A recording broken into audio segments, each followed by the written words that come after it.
welcome. We have our nutrition and hormones workshop. We've been doing it every week on Wednesday at 1 o'clock, live here with me. What's up, guys? Hello, welcome. Give us a nice little like. Let us know you're there. Let us know you're excited to learn about hormones and nutrition.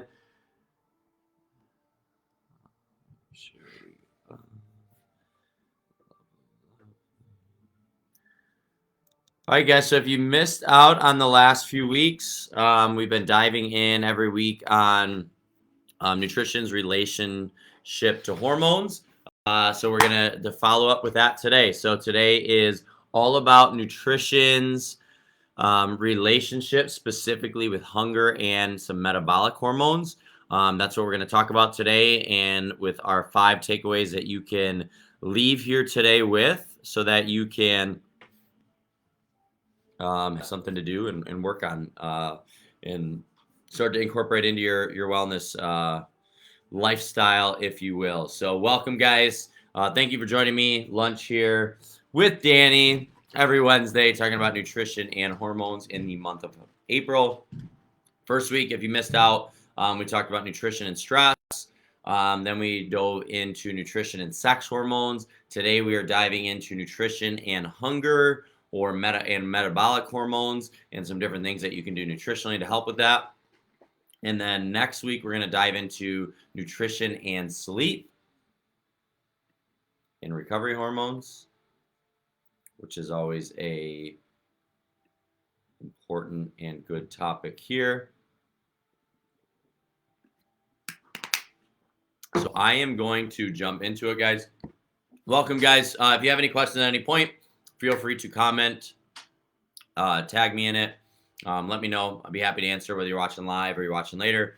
Again, Danny here from Raw Fitness. I am here to talk about nutrition and hunger and metabolic hormones today with you for our lunch and every Wednesday in the month of April. We already did the past 2 weeks, so if you missed out on those, I encourage you to go back and watch those because there's a lot of good information there. Not going to sell you on anything. My goal is to just provide some information and content that you can provide value for and implement into your lifestyle. So hopefully you get a lot of value from this, and looking forward to getting to know how we can provide and serve for you guys a little bit better when it comes to that. So first disclaimer, as always, I am not a doctor. I'm not claiming to be. I'm not an endocrinologist. I'm not telling you to do anything specific within your hormones or hormone treatment if you're doing anything. My goal is just to provide some basic information on nutrition and how it can have a relationship with hormones, and give you something that you can start to look over, research yourself, talk with your doctors, whatever it is. But again, I am not a doctor, so my goal is to just provide some information for you today. So what are our hunger hormones? I'm talking about ghrelin and leptin specifically, and a little bit with insulin too, which I'll also dive into next week. So ghrelin and leptin, what are those hormones? Those are your hunger hormones. So ghrelin is the hormone that is secreted to tell your body to eat food or become hungry. And leptin is more of your satiating hormone. That is your hormone to say, like, I am good. I do not need to eat anymore. We obviously know why those can be important. We have a lot of people come see us because of metabolic issues or weight loss or whatever it is. So these hunger hormones play a big part in that.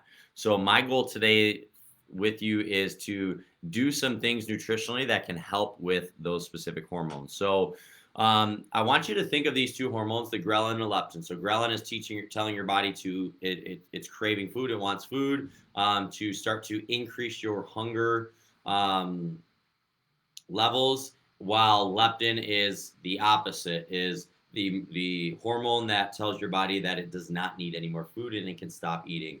So think of it as a teeter-totter. So when one raises up, generally the other becomes lower. But you need both to be balanced at some point in your overall, weight loss or metabolic journey, if you will. So when you start to decrease your calories or go into a calorie deficit, well, ghrelin, your hunger hormone, will naturally increase while leptin, your hormone to say, I am full, I am satisfied, will start to decrease. So we can see, when we go into a calorie deficit or thermogenesis for weight loss, we will see that why our body will become hungry. We have that hormone specifically to do that, and ghrelin also links up with the reward center of the brain. So that's why we can associate food with reward or things of that nature, because ghrelin has a part of the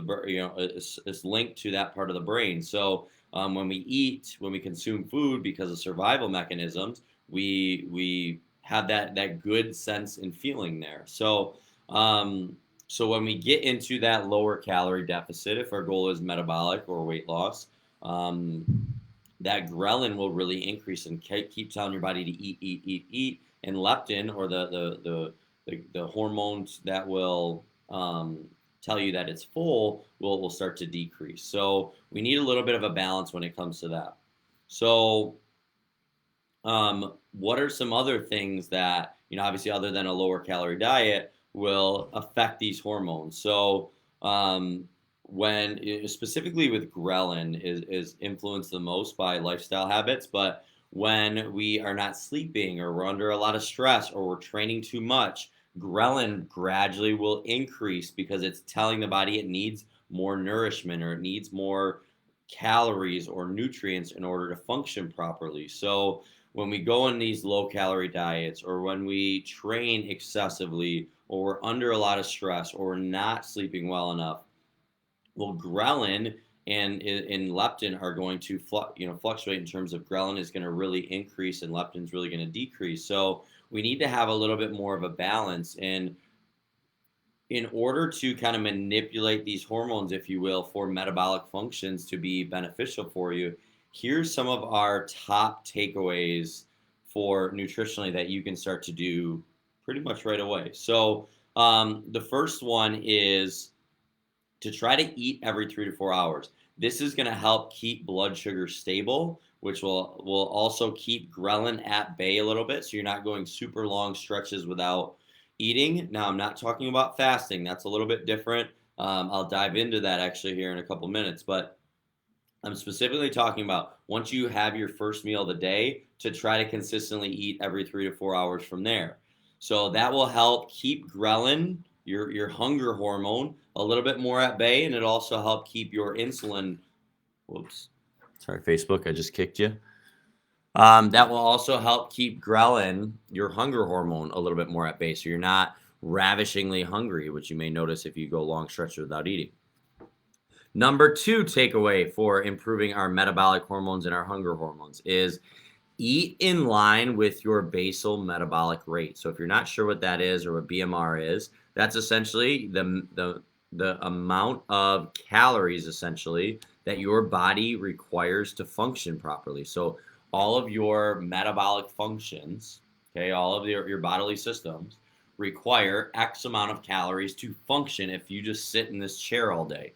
So for me, it's roughly like 1,900 calories. So if I didn't do anything and I sat here all day, I didn't burn a single calorie during the day, which you'll burn calories walking to your car, going to the bathroom, different things there, digesting food, exercising, obviously, different things there. So if my body requires 1,900 calories to function, that's my BMR. That's my metabolic rate, essentially. So what we encourage, if your goal is to have a metabolic effect on your body, you're trying to lose body fat, things of that nature, we encourage you to at least eat your BMR in calories. So that is a good starting point. Generally, if it's fat loss, we might say eat around your BMR and get your calorie deficit from movement, from getting exercise in or moving throughout the day more, but at least eat enough for your body to function. This will really help to keep ghrelin a little bit lower and keep leptin levels a little bit higher, to keep you more satiated and not like craving foods all the time. So eating at least your BMR every single day. If you exercise a lot, I would drastically increase that. Maybe 1.2 times your BMR or 1.5. there's calculations you can go online and find out what your BMR is. It's a rough estimate. I encourage to find a place that has like a DEXA scan, or we have like an in-body scan here, which tells you your BMR, and it's very, very accurate. So if you're a member here, do it here, or if you're not, you can come in and use ours.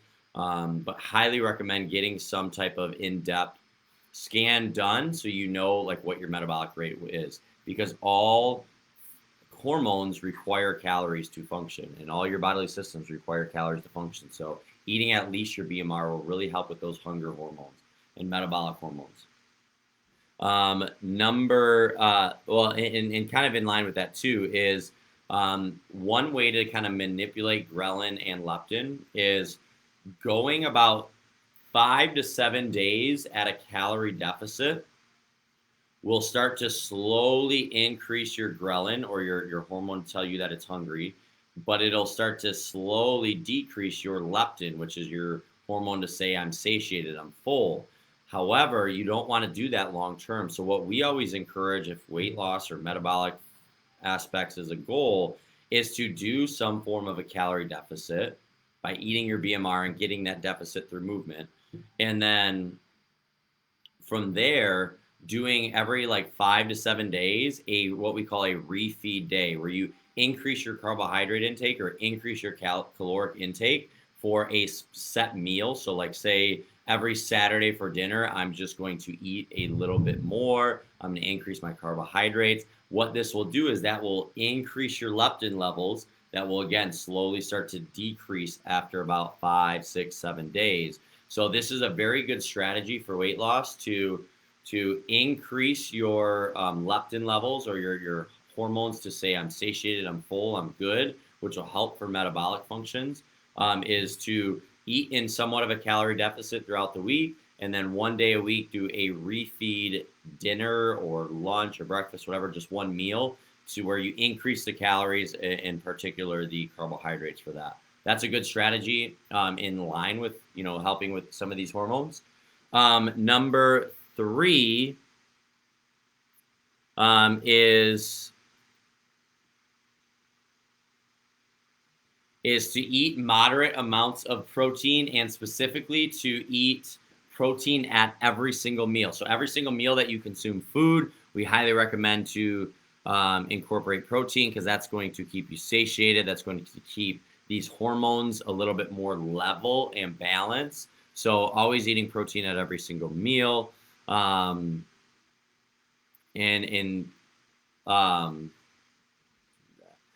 Here is number 3 is eating our protein at every single meal. Number 4 is the numbers got mixed up a little bit. Number 4 is to do more of a low to moderate carb intake throughout the week. So generally try to keep those carbohydrates around your workout times. So whenever you're working, have a majority of your carbs for the day to come around that time. So low to moderate carbohydrates to become a little bit more metabolically efficient, where your body, our bodies, because of today's, ease of eating a lot of carbohydrates and processed foods, is our body becomes very reliable on carbohydrates as energy sources, because it knows it's going to get it frequently throughout the day because we eat so many of them. So transitioning to a little bit of a lower, I'm not saying to go keto or anything like that, but go low to a moderate carbohydrate. Try to get those carbohydrates around your workout times.